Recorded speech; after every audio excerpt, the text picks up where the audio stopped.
I don't think I've talked about this much before, but I know I've mentioned it. I used to do flying trapeze professionally, and I was the catcher. I wasn't the guy who was up there flipping all around in the air. I was the guy that hung upside down by his knees and caught the people that were flipping and twirling around in the air, 40 feet up, I think it was. It's about the height that we were at. And I wanted to go into a little bit about how I came across that and how I was able to physically train to do that, because it's kind of an interesting way of training. It's basic exercise, acrobatic strength training is what I call it. And before I started training for that, I was kind of at a low point in life, like definitely not one of my best moments or one of my best chapters in life, but I was still training every day. Not every day, but I was training regularly. I was in my early 30s. I was pretty strong, pretty athletic. And about 6 months prior to finding this flying trapeze school in Seattle, I had started training, just doing basic entry-level gymnastic strength training. So things like the frog stand, tuck plunge, front levers. I had been doing those, so I was kind of exploring mixing gymnastic strength training with traditional weightlifting, or old school bodybuilding, powerlifting, things like that.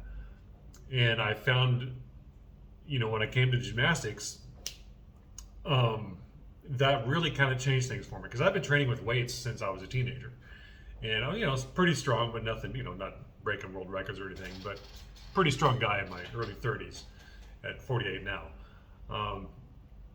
And I was kind of in the prime, what I felt was my prime. I was very strong, very athletic, and I'd been spending all these years training to be a better, stronger athlete, but never really had anything to do with it, or had anything to do with or had anything for my athletic abilities to do something with. And I was kind of looking for something, and I discovered this kind of gymnastics strength training methods that I was getting into for 6 months, and that was going along really well. It kind of brought my strength and athleticism up to a whole new level that I'd never experienced before. And to the point where I was thinking, man, if I'd had started training this way since I was,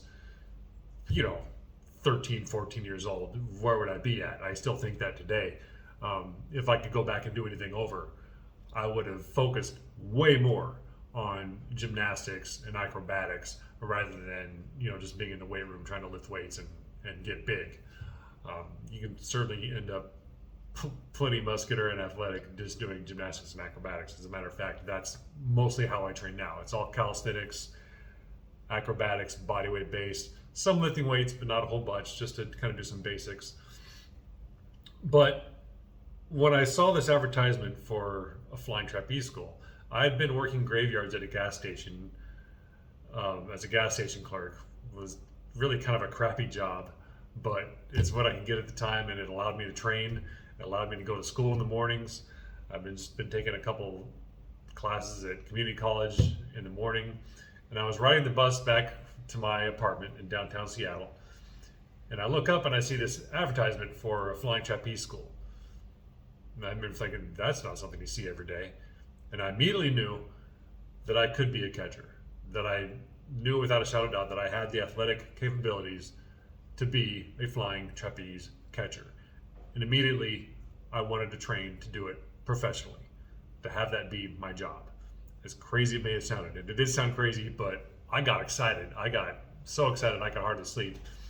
Called up the school right when I got home and said, hey, I don't think I'm going to be much of a flyer, but I think I'd be a pretty good catcher. Do you guys train flying trapeze catchers? And later the phone says, well, we don't get people asking for that too much, but you can come in and talk to our head trainer and see what he thinks. And I was like, okay, I'll be down tomorrow, and I'll just kind of watch a class and talk to him and see if maybe we can work something out. So I went down there, talked to him. I said, hey, my name's Reese. I want to train to be a catcher. He just looks at me and says, well, shoot, you're big enough. And I kind of laughed.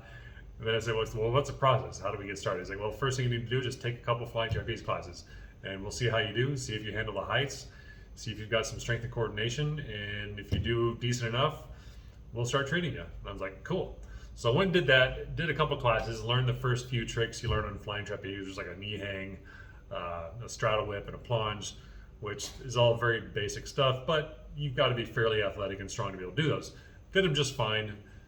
Went across to a catcher myself, which was kind of an experience because I'm 6'4" and about 230, 240 pounds at the time, so pretty big for doing flying trapeze. And then the next week we started coming in and doing the training for flying trapeze, to be a catcher for flying trapeze. And that took me about 6 weeks of going in there every week, once, twice a week, and learning the basics of how to be a catcher, how to go into the catch lock, how to swing, how to go over the basics of timing. And it was just such an amazing experience. And I'll fast forward a little bit, but after 6 months of training, I actually started getting offered jobs and positions. I didn't pay very much, didn't pay much at all actually, but it did pay some money, and I was just excited to be able to do something athletic at any kind of professional level. I thought that was just the bee's knees. It was awesome. It was just such a fun, amazing time of my life, and the training I had to do was unlike anything I've done before or since, really. I still do a lot of the stuff I learned in flying trapeze. I still do some basic. I go to a pull-up bar. I'll still do my inverted pulls, some knee hangs, some inverted pike holds. So I still do a lot of the same exercises that I did back then because they're just great exercises. I still think gymnastics and acrobatics, if you're looking to get stronger and you're looking to get in shape, is probably the best way to train that there is, because it builds strength, flexibility, balance, coordination, and just overall body awareness and body control. Things that other methods of training just don't really get into very much. And also, from my experience, it leads me into being in very, very good shape, going now pushing 50. I'm 48 now, about 48 and a half, and I'll be 50 here pretty soon, and I plan to be in better shape at 50 and into my 50s than I am now. And mostly how I'm going to be doing that is with acrobatic strength training. Am I going to go back to flying trapeze? I haven't done flying trapeze since I got out of it back in 2012. I did it for about a year or two professionally, and at that point my body just started breaking down. I went a little bit too much too soon. I probably should have taken more time to condition myself. But between the fact that it was just kind of beating up my body, and there's it doesn't pay very much, there's no health insurance or anything like that, imagine. I just thought, what, if I keep going and just give my life over to this as much as I have the last few years, I don't know where I'm going to end up, but where it was ending up wasn't looking that good. So I left, started concentrating on other things, and I haven't done it it's been about 12 years now, about 13 years since I've even been on a flying trapeze rig. Am I going to go back to it? I certainly think I could. I certainly, strength-wise, I'm right back to where I was when I started, not quite as big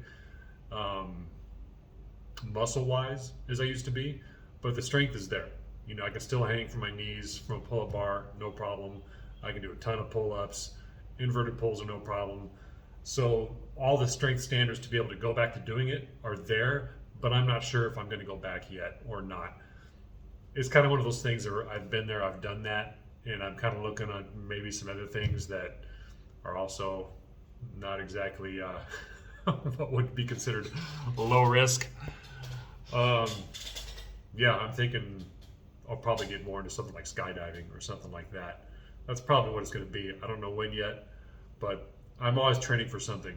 I don't always exactly know what it is, but I know it's for something, and I know it's going to be a pretty epic experience. I think I'm ready for something new overall, but drawing upon everything I've done before to train for that, whatever it may be.